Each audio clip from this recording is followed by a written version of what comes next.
Great stuff. All right, so you're here because you've heard what a breeze it is to be a freelancer, haven't you? And how you can make a living doing what you love. And believe the hype, it's pretty good, if I'm honest with you. If you're pretty self-aware and you know what you want out of life, you'll do pretty well, and it helps to be able to know how to talk to people as well. So I'm here to sort of ideally give you a bit of a head start and warn you of some of the pitfalls that caught me out when I first started, and tell you things I wish I'd known when I begun. That's pretty much the nature of it. And it's really good, like I say, believe the hype about freelancing, self-employment is pretty awesome. But it does come at a price. It's not easy. I'd say the first 2-3 years are pretty taxing. But once you get through that, it actually takes care of itself, and that'll all become clear when I explain. Okay, so what I'm going to run through is I'm just going to put it into context and say what I do, but I'm really not going to talk about me, because I've been to lectures before, and I hate when someone just sits at the front and just tells you about how good they are and what they've done and their credentials. There's going to be very little about me. It's going to be just about let's get on. I'm not going to tell you what it is. I'll get on to it in a minute. And we're going to come up with the first steps, which Phil talked about. Just, again, the head start, things you can do now to sort of get the ball rolling with freelancing. Then I'm going to talk about networking and market yourself, which I hate, right? It's a pain, but it's not a pain. It's a useful thing to do. Let's be positive about this, Chris. But I can tell you that it's not the sort of the difficult thing it's made out to be. It's not quite that bad.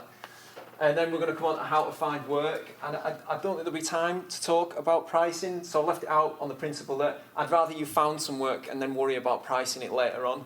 And there is stuff about pricing, because I've done lectures specifically about pricing. If you want to get the notes for this, just write that link down. Don't bother jotting anything down, just go there. And there's a whole load of blog posts about this, and there's past talks and everything. Email this presentation. Of course you can, yeah. Do whatever you like with it, yeah. That's not a problem. Okie doke. So, I wrote a book about freelancing, which is why I'm going on talking about it, to sort of not just promote that book, but promote the ideas in that book. So I promote a certain kind of freelancing, and I'll mention that as we go along. But I'm a freelance copywriter and photographer. I've been doing it for about 7 years. My mates still don't really know what it is I do. They just seem to think I sit around scratching my balls every day, which isn't true. That's just sort of on Mondays. But the rest of the time I do actually do work when I want to work.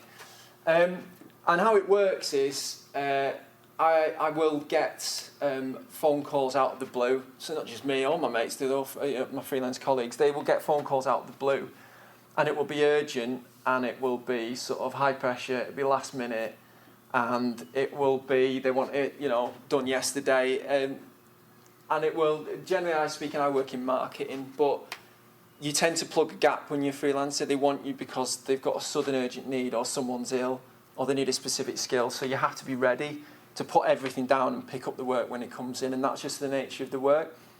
But it is challenging, but it's really rewarding as well, because you'll get more money than if you're doing it for full time. But also you'll meet new people, and you'll go to new places and work at different offices, and you'll get completely different work from one day to the next.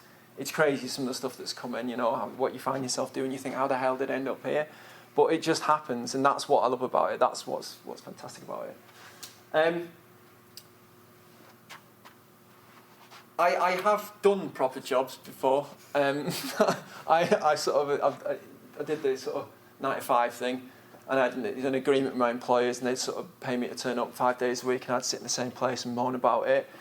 And then buy shiny crap to make myself happy and all the above, and I jumped out straight out the deep end and went in for freelancing. But you guys, you've got the option to do something the sensible way, do it the way I wish I'd done it in the first place, which was to sort of get a job and do freelancing at the same time. So if you can run the two in parallel, it's a really sensible thing to do, and it's completely normal, and I would say it's what most people do.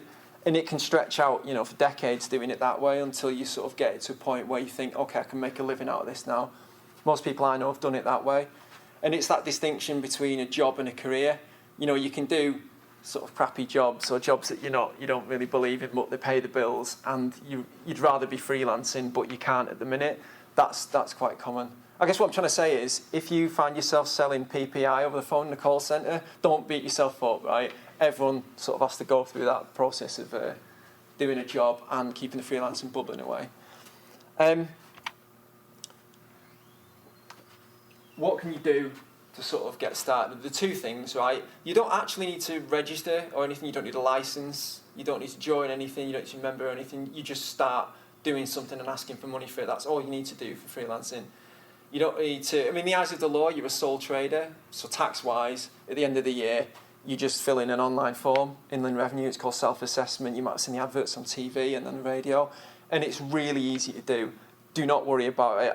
I mean, I can do it, and I struggle to work out how much change I get from a bus ticket. You know, it's really easy. So don't worry about that. You just earn it, and then at the end of the year, you tell them how much you've earned, and they'll say, okay, well, that's 30 quid. Or some years you don't even pay tax at all because you've earned bugger all, and you've spent so much on gear and stuff like that's happened to me a few times.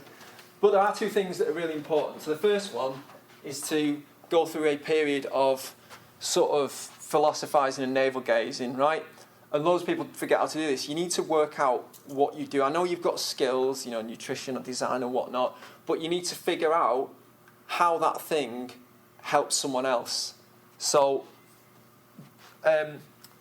it's sort of like business marketing books will tell you to sort of find an opportunity in the market. You've been taught all this, haven't you? Find the opportunity in the market and exploit it and do it that way around. And yeah, you might make a few bucks doing it, but if you want to be happy longer term, I would say find out what aspects of your discipline you enjoy and do more of that, and the money will follow. That's what I did, and it takes longer to get to where you want to be, but it's so much better because you end up doing more work of what you enjoy, and you have a really good idea of what you want to get out of it. How do you figure out what it is you offer people? Well, look at what aspects of your course you enjoyed, look at your hobbies and your talents and the skills and which parts of that you would like to do more of, and concentrate on that. If you're still struggling, maybe you talk to your folks, you know, the people who brought you up, and say, you know, what toys did I play with as a kid? Where is it I always moaned until you took me back to visit? You know, you can even go further back than that. You can sort of look at, you know, what do I stand for? What do I want to change in the world? You know, how do I want to leave a thumbprint on humanity? People do business with you because of what you believe in. It's not so much what you do or how you do it. It's taken me ages to realise that. So they sort of, if you tell them what you stand for and you're really passionate about it, people want to do business with you because that's what makes you different for everyone else. The second thing you can do, again, is a bit more sort of philosophising, but you have to tell people once you've decided what it is you do and what you offer people from a commercial point of view and from your sort of satisfaction point of view, is you need to then tell people with confidence that you do that at every opportunity, but without the hard sell. So, I mean, when I first started, I would sort of mumble, oh, I'm a freelance copywriter, sort of apologetically, and it took me a while to sort of get used to saying that. I wish I'd done it sooner, because once you start telling people, it stops being an idea in your head, and it starts to become a real thing that's outside, and you get known as, you know, whoever you are, the designer, nutritionist, you know, you get known as that person and that skill, and that starts the ball rolling. Yeah, I used to feel a bit of a fraud, and you sort of do for a while, but, you know, you've got as much right as anyone else to call yourself a freelancer, a freelance, whatever it is you do. You know, there might be people out there who you think are doing it better than you, they're earning more, they're more experienced, but you've got as much right as them to say you do that, except in maybe going around pretending to be a judge or a doctor. You know, don't do that, that's just going to get you in a lot of trouble. But it's all right to do that. And part of the reason I say this is because people, when they start up a business, one of the things they often do is they start looking for courses and qualifications, because they feel like they don't really have a right to do it, and they've got a sort of lack of confidence, and they end up spending a few £100 on a piece of paper that says they can do this thing. Now, if you can teach yourself something, I'd say do it that way around, because you master a skill by doing things rather than just learning about it. And I realise I'm in a university saying that, so to keep your voice down, but it's true. You master something and you gain confidence by doing it. You don't gain confidence by paying £400 for a piece of paper. So that's a mistake that I've sort of, well, I didn't make it, but I've seen other people make. Yeah, so they're wonderful little illustrations, these, aren't they? This is about networking. Now, this is a massive misconception about what networking is. It's not a corporate thing. Phil, you're scowling at that picture. Do you want me to change it? It's not a thing people in suits and ties do. It's not a corporate thing. It's not even a skill you have to learn. Networking. Let me ask you a question, right? Do you know how to be polite and courteous and thoughtful? Yeah. Have you ever done anyone a favour? Do you know how to ask people questions and reply, politely? If the answer is yes to any of them, these are obvious questions. You know how to network. That's all networking is, right? And networking happens everywhere. It's not just in an event between 7 and 9. It is everywhere. It's on the bus. It's at a table at a wedding. It's when you're out your face in a public toilet. It's everywhere. Wherever you see other people, there's an opportunity, not for making business, not for selling them something, but for having conversations about what you do. What's brilliant about this country, perhaps why it's such a great place to do business, is that when we finish talking about the weather, people say, oh, what do you do for a living? So conversation naturally goes in that direction anyway, you'll find. And that's the point at which, you start showing an interest in them, because you're interested. And when they ask you about what you do, you talk passionately, with conviction, because you are interested in it. Not apologetically, you don't mumble what you do. You talk about it because you enjoy what you do. Because remember, you've had that sort of navel-gazing sort of moment where you've thought about what you offer people and what you love about your job. And, when you start talking about that comes across. And that is networking. And the big thing everyone always gets wrong is that they think that networking is about going into a room and selling to someone and talking to them. The power of networking is not the person you're talking to, it's who they know. And everyone forgets that. You just have to be nice to that person and they have to remember you, and they'll go out into the big wide world and they'll remember, I need someone who does photography, writing, graphic design, whatever. And that makes them look good. That's the power of networking. It happens when you're not there. So what I'm trying to say is it's largely beyond your control, so don't worry about it. Just be nice to people, just be courteous and memorable, I don't know how you'd be memorable. Just be funny or something, I don't know, whatever works for you. There we go, the picture's gone now, Phil.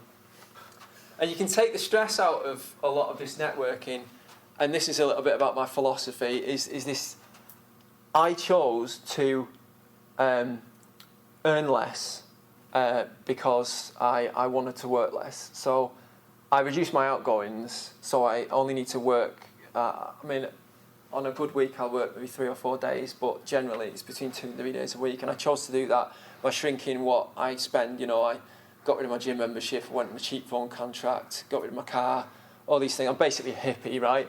Because I wanted to take the stress out of having to find work and having to make ends meet. And it works for me, and that's the sort of where I come from. That's sort of what I'm trying to offer uniquely about freelancing, trying to get people into doing this idea that work isn't everything. You should love what you do. You can make a living out of it, but there's other things you want to do, You might want to bring kids up, You might want to go and fly airplanes. I don't know what it is, but they're the things that ultimately make you happy. Okay. I won't bang on about that. It sounds obvious, but so many people get it wrong. We're flying through here.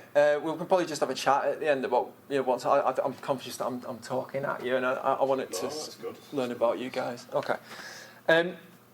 Finding work it's a really big one. I've check out that link. There's more posts on it.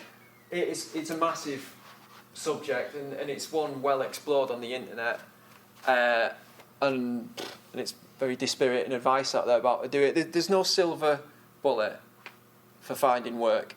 I'll tell you what works for me. I'm mainly in digital, so I live on the web. My work is on the web, so that's really good. Social networking has changed it. When I started, Twitter was just taking off. Now it's completely revolutionised it. LinkedIn is where a lot of people connect and find work. Twitter, to a lesser degree, but it does happen. People will check you out on LinkedIn, so it's definitely worth being on there. And putting a little bit of time in it, getting a photo, it really does help.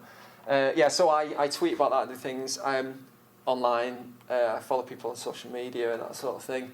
Although I don't use it to I understand how it works, but I find it a bit narcissistic. I don't know. Like I say, I'm a hippie. I'd rather go grow cabbages or something. But what else? I blog about what I do. Definitely get a website. Don't stress about it, but put stuff up there. If you enjoy what you do, you should write about it. And that seems to attract people. Strangely enough, when I changed my website to talk more about what I love about my job and how I do it, I seem to get more people who want to work with me because of who I am, not because I'm a copywriter, but because I'm Chris and I work in this way. So, when you've got a better sense of how you work and what it is you uniquely offer, get it on the website, and you'd be surprised how many people read it and then they have a conversation with you and they ring you up and they say, I found your website and I like what you said about this, and they've actually read what you've written. It's really weird because it's like I say, it's stopped being an idea in your head and it's become reality. That works quite well. The other thing that I found is sort of good work breeds more work. So in the first 2-3 years, you're scratching around for work, but all it takes is maybe 2 or 3 decent-sized jobs to sort of what I call like breaking the seal, so to speak. And when you do a good job, those people you've done the work for will want you to do more work at some point, but more likely they'll recommend you to other people they know, and you'll get work that way. And it's like this stress about finding work is it's only at the start because you've not broken that seal. After I'd say 3 or 4 years is the sweet spot. It starts growing exponentially. Work comes out of the work you've already done, and it sort of takes care of itself. That's how it works basically. So the textbooks will tell you that most of your income will come from a very small number of clients, and it is really true. You get and you can get complacent, like where I am now. You have like 2 or 3 reliable clients who pay you. And if at any point now they pull the plug, I'm screwed. I'm back to square one again. But the other thing you can do is to have a lot of projects on the go. So have different sort of sources of, what's the best way of putting it? If you have interests and hobbies and you're into different clubs and you've got meetups and, Meetup, the website, you had a meetup? No? There are different interest groups on meetup.com, definitely worth. There's so many niche groups on there, and you'll meet like-minded people who are into what you do. This doesn't have to be about sport, it can be about anything. And if you can go to those kinds of things and meet people in different circles, opportunities open up, and I reckon about 1 in every 7 will pay off. So it pays to have a lot of things on the go. Even if you think you're stretching yourself, you've got too much potential work, have them going, because I guarantee most of them won't pay off, but the ones that do will be pretty worthwhile doing. Is that all my tips and outs? Right, let's check. Oh yeah, something always turns up.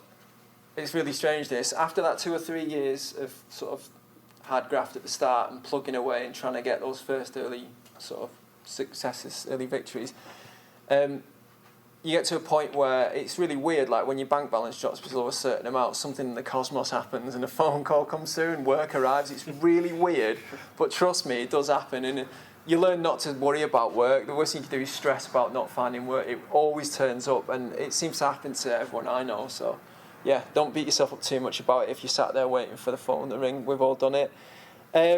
Finally, just that sort of the 2 things I said at the start about finding out what you do and then telling people, that it's really weird, but it sort of tunes you into new opportunities. I've got a mate who's just starting freelancing now, and he's like a ball of energy. He's so excited. He knows what he wants to do. He does like graphic illustration, does comics and stuff and publishing, and he's so excited about it that when you talk to him, you get sort of swept up in his energy. He's like a dynamo, and here I am telling you about him now. And that's sort of networking in a roundabout way, and that's how it happens when you're excited about what you're doing and you talk to people with that sort of passion and conviction, like I said before. That will sort of tune you into people, and they'll sort of be attracted to you, and it's sort of sounds a bit touchy-feely, doesn't it? So I'm going to shut up, but that's my point. What goes around comes around. So really, be sort of honest about it, do the right thing, because when it's just you can't hide behind a company or anything. It's just you. If you get a bad reputation as an individual, that's the end of your freelance career. So always do the right thing, hopefully. That's my 20 minutes. That was useful.